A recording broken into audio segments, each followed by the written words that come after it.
Hello and welcome back to Bioclass Bites. In this video, we are going to talk about root, stem, and leaf structures. Don't forget to subscribe to my channel and like and share this video. These are the unit and lesson titles for this video series.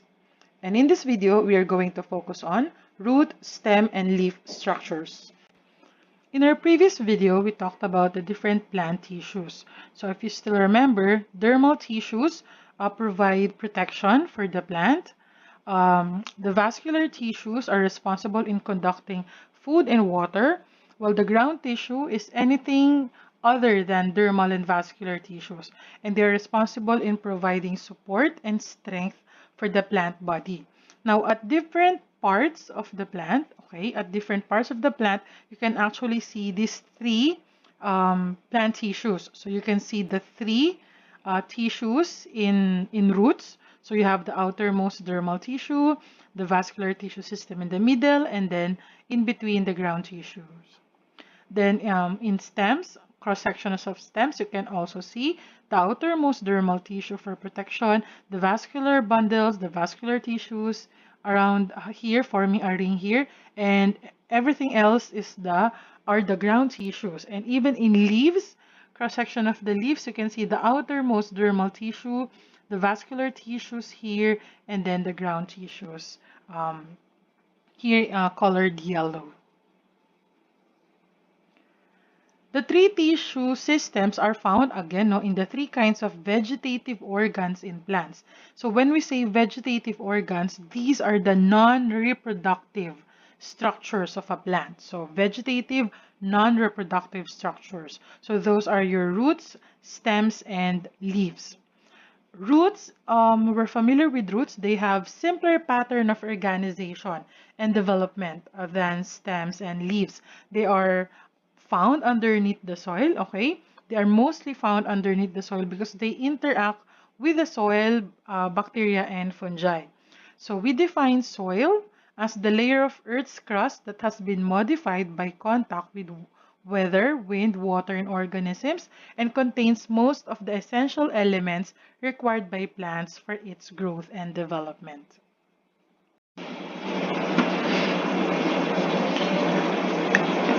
Here we can see um, a micrograph, okay, seen under the microscope, mitotic cells in the apical meristem, specifically the root apical meristem, revealed by staining for cyclin, a protein involved in cell division. So we see here stained mitotic cells. So those are part of the root apical meristems. We've talked about this also in the previous video. These are actively dividing undifferentiated cells. Okay, so we can see it here in the roots of a eudicot root. And okay, as we've mentioned, even in roots, we can see the three types of plant tissues. The outermost dermal tissue here, the ground tissue for strength and support, and then in the middle, vascular tissue for food and water conduction. Now, if you notice, we have different regions of a root tip, okay? So at the tip of this eudicot root, you can find the root cap. And that root cap is responsible in protecting the delicate tissues behind the roots as it extends through soil particles. So the root cap protects the entire root as it extends deeper into the ground. It will be followed by the zone of cell division, which is a region of actively dividing cells. Okay, this is where cells divide every 12 to 36 hours, often rhythmically, reaching a peak of division once or twice daily. So this one is a very busy, you can see it here, a very busy part of the root. It will be followed upward, no, it will be followed by the zone of elongation. And as the name suggests, this is where the cells produced by the primary meristems, by the apical meristems, become several times longer. Right? That's why it's called zone of elongation. Several times longer than wide, and their width also increases slightly. So this is where the newly divided cells becomes elongated. And then eventually they will mature and they are now part of the zone of differentiation. Okay, so the cells that have elongated from the zone of elongation become differentiated into specific cell types in this zone. So at the tip, you find the root cap, followed by the actively dividing zone of cell division, then the zone of elongation where the cells elongate, and then where they mature, found in zone of differentiation.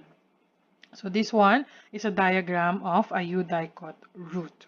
Now you can find this, so these are the root tips. Then you can also see different types of roots based on the type of plant. So a taproot system is usually found in eudicots, okay, or dicot, or what we previously called dicots, but what we now call them eudicot plants. Okay, so this is how their root system looks like under the soil, while the fibrous root system is usually from monocots. Okay, so monocots and dicots, we'll learn more about them as we go along. Aside from these two types of root systems, we also have other modifications of roots. Okay, those modifications allow the plant to survive in their specific environment. So we have here for letter A, maize or corn prop roots. You can see here, they originate from the stem and keep the plant upright, or helps the plant stand upright. So these roots are found above the soil, um, and they prop up, literally they prop up the corn plant to stand properly, or to stand more stable. Okay, then you have epiphytic orchids. Okay, epiphytic orchids attach to trees far above the tropical soil, and the roots here were evolved to become better adapted in obtaining water from the air rather from the soil. So that's an amazing adaptation. um, then you have pneumatophores. These are spongy outgrowths from the roots below. You can usually find this in mangrove trees. So they are outgrowths from the root below, and they grow up upward in this manner. Then you have water storage abilities or adaptations of some roots, okay, such as your carrots and sweet potatoes. Okay, some could weigh as heavy as 25 kilograms. And then you have buttress roots of a tropical fig tree here, okay, that provide support for the entire tree, that allows them to grow higher and to grow bigger with this type of root supporting them below. Stems link a plant's roots to its leaves and are usually located above ground. We can have two types of stems. They can be herbaceous with soft non-woody tissues. So these are usually green stems, green in coloration, or stems can be woody with extensive hard tissues of wood and bark. So here we have an illustration of a woody twig in summer and in winter. So the stem is normally divided into nodes. Okay, so nodes, these they hold one or more leaves as well as buds. Okay, so the nodes are parts of the stem where leaves are attached. Okay, or buds can be found. So for example, in this woody twig, we have 1, 2, 3, 4, 5 nodes.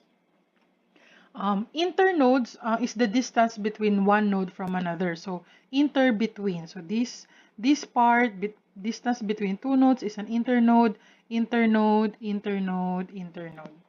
Okay. So we know that for example for this tree, during summer, okay, they have these leaves, but during fall they lose their leaves, they shed their leaves, and then during winter they do not have leaves at all. Okay. Other parts of the stem, you have your terminal bud. Okay, so this is where shoot apical meristem can be found, actively dividing cells. Okay, there. In eudicots, or previously we just called them dicots, no, but now we call them eudicots or true dicots. A vascular cambium develops between the primary xylem and primary phloem. Okay, so in a eudicot, so this is where you can find the vascular cambium, and then we've seen this in the previous video that the vascular cambium or vascular bundle is actually made up of xylem and phloem. Okay, so xylem here at the bottom, and then phloem just above that. Okay, um, so in dicots, eudicots, the vascular cambium or the vascular bundles form a ring inside the stem, and then below here, and then in the middle you can find the pith, okay, made up of ground tissues. Um, so this is easily recognizable in eudicots. But in monocots, okay, these bundles, okay, these vascular bundles, okay, are scattered throughout the cross-section of the stem. Okay, so these are cross-sections of the stem, scattered throughout the ground tissues, and there's no logical way to connect them that would allow a uniform increase in girth. So this is why monocots do not have secondary growth. Okay, so it tells us that the vascular bundles in eudicots can form a ring inside the stem, while in monocots the vascular bundles are scattered within the ground tissues. Okay, so again, these are cross sections of the stem, as of different types of stems as seen under the microscope. So if we have modified roots, we also have modified stems. So for example here, bulb, okay, for storage, fleshy leaves of bulbs, such as your onion, okay, adventitious roots, okay, for attachments, okay. Then we have runners, okay, for horizontal growth of the plant, okay. Then you have stolons, okay. Um, Swollen tip of a stolon eventually becomes your tubers, okay, such as your potatoes. So potatoes are modified stems. And then tendrils, okay, these are for attachments, okay, to ensure better attachments or crawling parts of the stem. And then you have cladophil. So these are stem modifications for water storage, typically found in succulents, in this case in cactus. Leaves are vital to life as we know it because they are the principal sites of photosynthesis on land plants, okay? So they expand primarily by cell enlargement and by cell division. And these are parts of a leaf, okay? So you have the axillary bud, okay? So this is where the actual leaf is attached to the node of the stem. And then you have your petiole, okay? This small branch-like structure or stem-like structure of the leaf, then the actual leaf blade, and then the veins, okay, that runs along the leaf. So the leaf epidermis is covered by a waxy cuticle that greatly reduces water loss, except when it is interrupted by stomata. So that's the plural, singular stoma, which allows exchange of carbon dioxide and oxygen between the surrounding air and the photosynthetic cells inside the leaf. So the epidermis of a leaf is covered by a waxy cuticle to prevent water loss. So this shows us an illustration of a cross-section of a leaf or anatomy of a leaf. So these are cross-section of lilac leaf, syringa leaf, and spiderwort, Transdescantia leaf, as seen under the microscope. So we're familiar with guard cells. Okay, guard cells control the opening and closing of the stomatal pore. Okay, so that's the surface view. Then the cross section, you can find the different parts. The upper epidermis here, as seen here, upper epidermis, and then the lower epidermis here at the bottom, the palisade mesophyll, and then the spongy mesophyll.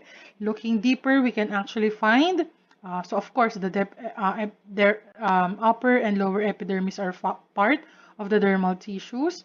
Ground tissues, the palisade and spongy mesophyll, and then the bundle sheath cell, and then the vascular tissues. These are your veins.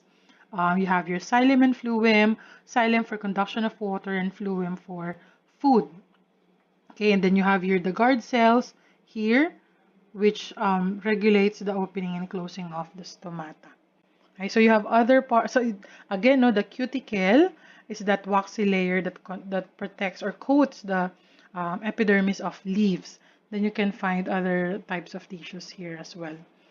So the leaf's ground tissue called the mesophyll. Okay, so here the entire part of the leaf is sandwiched between the upper and lower epidermal layers. Mesophyll consists mainly of parenchymal cells specialized for photosynthesis. You can see they have a lot of chloroplasts. That's the organelle for photosynthesis. Um, the vascular tissue here of each leaf is continuous with the vascular tissue of the stem. So the vascular tissue of these veins, okay, found in the leaf is the continuation of the vascular tissues of the stem. Now, to have a bigger idea, no, I recommend that you watch this video from California Academy of Sciences. Travel deep inside a leaf. Okay, this is their simulation of the leaf interior. So I recommend that you watch this video. I'll provide the link in the description below. So these are different types of leaves. For eudicot or dicot plants or eudicot, the leaves are netted or reticulated, or they have this vein-like structures, okay? While in monocots, they have parallel veins. They run parallel with each other, just in one direction. For dicots, they are netted or reticulated like this. Right? They broke into smaller veins, and for monocots, they are parallel with each other. Another type of classification of leaves is simple or compound. So a simple leaf only has a single blade, a single undivided blade attached to the stem. Okay, while a compound leaf, so this is the actual stem, this is the petiole, it is further divided into smaller leaf. So this is the entire leaf, and then each individual one of them is a leaflet. Okay, so a leaflet has no axillary bud. Okay, and then sometimes the leaflets are further divided into smaller leaves. If you're familiar with malunggay, that's an example of a compound leaf. We can also classify leaves based on their shape. Okay, so you have your circular heart shape, okay, inverted heart shape, okay, and all this. Then also the leaf margins like this. Okay, so we have different types of leaves. Okay, so that's why botany is actually a very interesting field of study. These are the things that we study in botany. We also have modified leaves. Okay, in this case, dogwood flower or dogwood tree has this flower. Okay, however, the white part, the white colored bracts, these are actually leaves. They are modified to look like petals. The true flower is actually found here at the center. Okay, so this one are modified leaves to look like flower petals. The real flower is the one below. It's the one in the middle. Then flowering time of can also be altered by manipulating photoperiod. So we're familiar with poinsettias, okay? So these are bracts. So these are modified leaves to look like flower petals, but the actual flowers are found below. And we see the poinsettias leaves or bracts turning red when there's very few exposure to sunlight, and they are usually very red during Christmas season. That's why we use them as Christmas decorations. Other adaptations of leaves, okay, so we also have tendrils that allows plants to cling to other plants. Okay, spines of cacti such as this prickly pear, these are actually for defense of the plant. Photosynthesis is carried by the fleshy green modified stem. storage leaves such as bulbs in this onion. We've talked about this. Um, they have short underground stem and modified leaves that store food. Then reproductive leaves, okay, such as this Kalankuwi digremontiana, produce adventitious plantlets which fall off the leaf and take root of the soil. So these are actually results of asexual reproduction by budding. Succulent leaves of string of beads plant are spherical to minimize surface area. So this allows them to store and conserve water. So this video from Iken Edu, or if you're interested, you could watch this. More on leaf modification. I'll provide the link in the description below.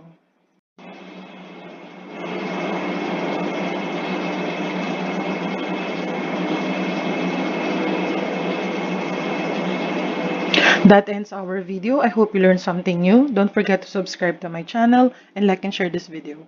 Till next time, goodbye.